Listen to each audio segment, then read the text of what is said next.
Magpa-plancha ako ngayon kasi ang dami kong planchahin. Ayan o. Halos mga bedsheets lang naman yan. Malalaki ba? Kaya it doesn't take long. At alam nyo, nasira yung aming clothes made. Pero, kanina lang yon. Ngayon, fix na. Kasi alam nyo naman yung asawa ko. Sobrang handyman. Kung anong sira, hala. I-fix agad.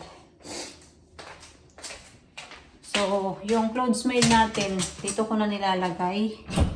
Kasi dalawa kasi yung heater dyan sa loob. And sobrang, warm. So, madali lang matuyo.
Anyway, I think I will take down the Christmas tree decoration today. So, 1 month na tong Christmas tree natin since na pinutol to ni Mr. And yan, green pa din siya.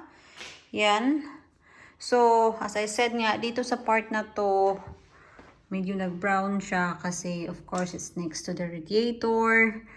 May mga parte na nagba-brown na siya but it's still green. I think kaya pa niya ng mga, let's see, another 2 weeks at green pa din yan. And of course, yung Christmas tree natin, kung isi-shake natin, may mga malalaglag talaga yan na dahon. Pero kung hindi naman, yan o, tingnan nyo. Kung hindi nyo naman siya isi-shake, of course, hindi naman siya malalaglag. And reminder, wala tong tubig. Ano lang talaga to. Ganyan lang talaga siya. Since the day na pinutol namin yan, wala na yung tubig, wala na yung dilig. Anyway, itong mga to, ilalagay na natin to doon sa kung saan to man ilalagay para makuha na natin yung ating mga Christmas decoration. Maputawin na natin. Time-lapse ko lang tong video para hindi siya masyadong mahaba.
Kalat-kalat talaga ngayon sa kitchen kasi yung mga Christmas decoration nandito pa.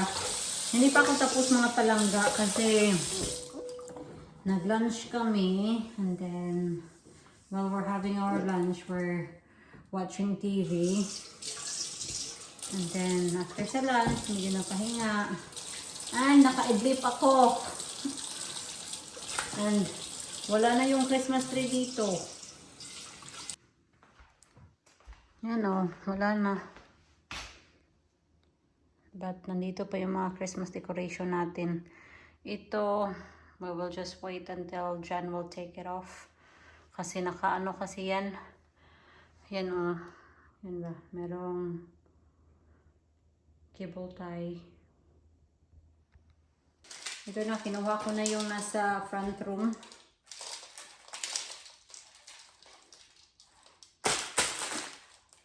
So, of course, pag ilalagay natin ulit ito sa mga box nila, kukunan natin ng battery. Sobrang importante mga palangga na kukunan sila ng battery kasi masisira sila pag hindi mo kukunan.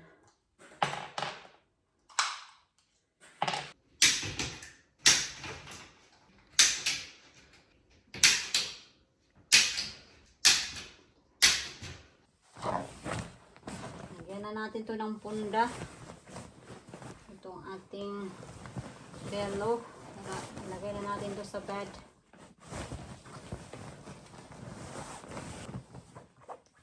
May iilan pala sa inyong nag-comment no na sabi nila dapat naka-maternity leave ka na kasi malaki yung tiyan mo, ganito ganyan.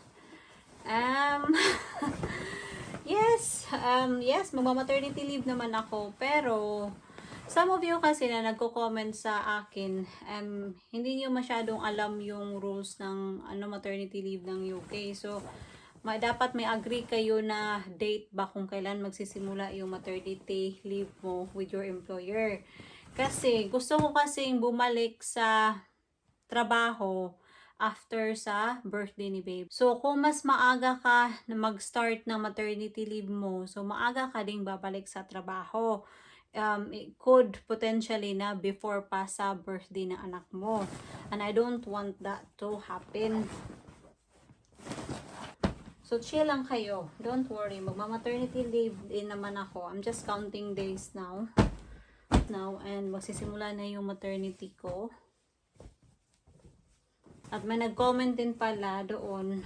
Sabi niya, dapat magpa-baby shower ka para may magbigay sa'yo ng mga nappies gamit ni baby. Honestly, mga palangga, kahit na hindi ako magpa-baby shower or anything, yung mga colleagues ko, mga katrabaho ko, ang dami na nilang binigay. Hindi ko lang naipakita talaga sa inyo lahat. And I don't need a baby shower para lang magka-nappies. Kasi I think I can afford naman siguro, di ba? And ako din kasi yung klaseng tao na hindi ako marunong mag-host sa mga ganyang event, sa mga baby shower. Na awkward ako, and yan yung personal choice ko na hindi ako magpa-baby shower. So, gusto kong masunod yun kasi ayaw kong ma-pressure na dahil nagpa-baby shower si ganito, ganyan, dapat mapa-baby shower din ako. Ayaw ko ng ganyan. Kung may magbigay, di magbigay. Kung wala, hindi ko pipilitin. Bibili na lang ako kasi I can afford naman.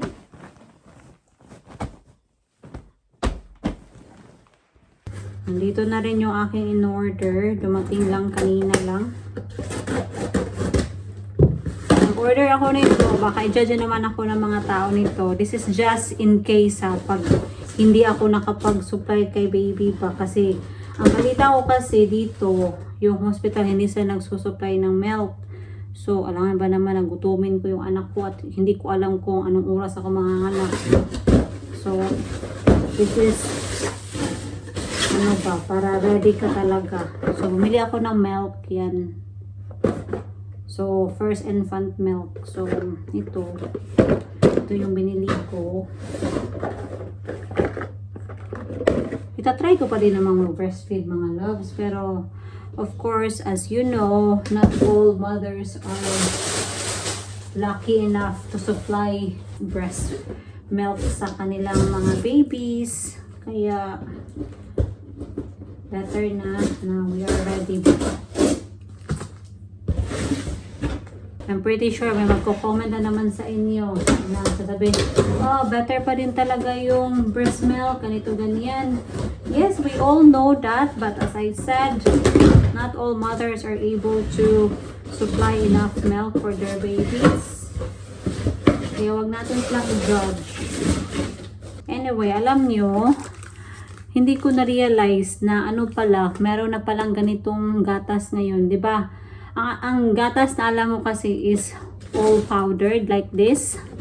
Yan ito. Meron na palang instant na yan na, liquid na ba? So ito is ano na siya? May kasama na siyang ganito ba? Yan. So pang newborn talaga.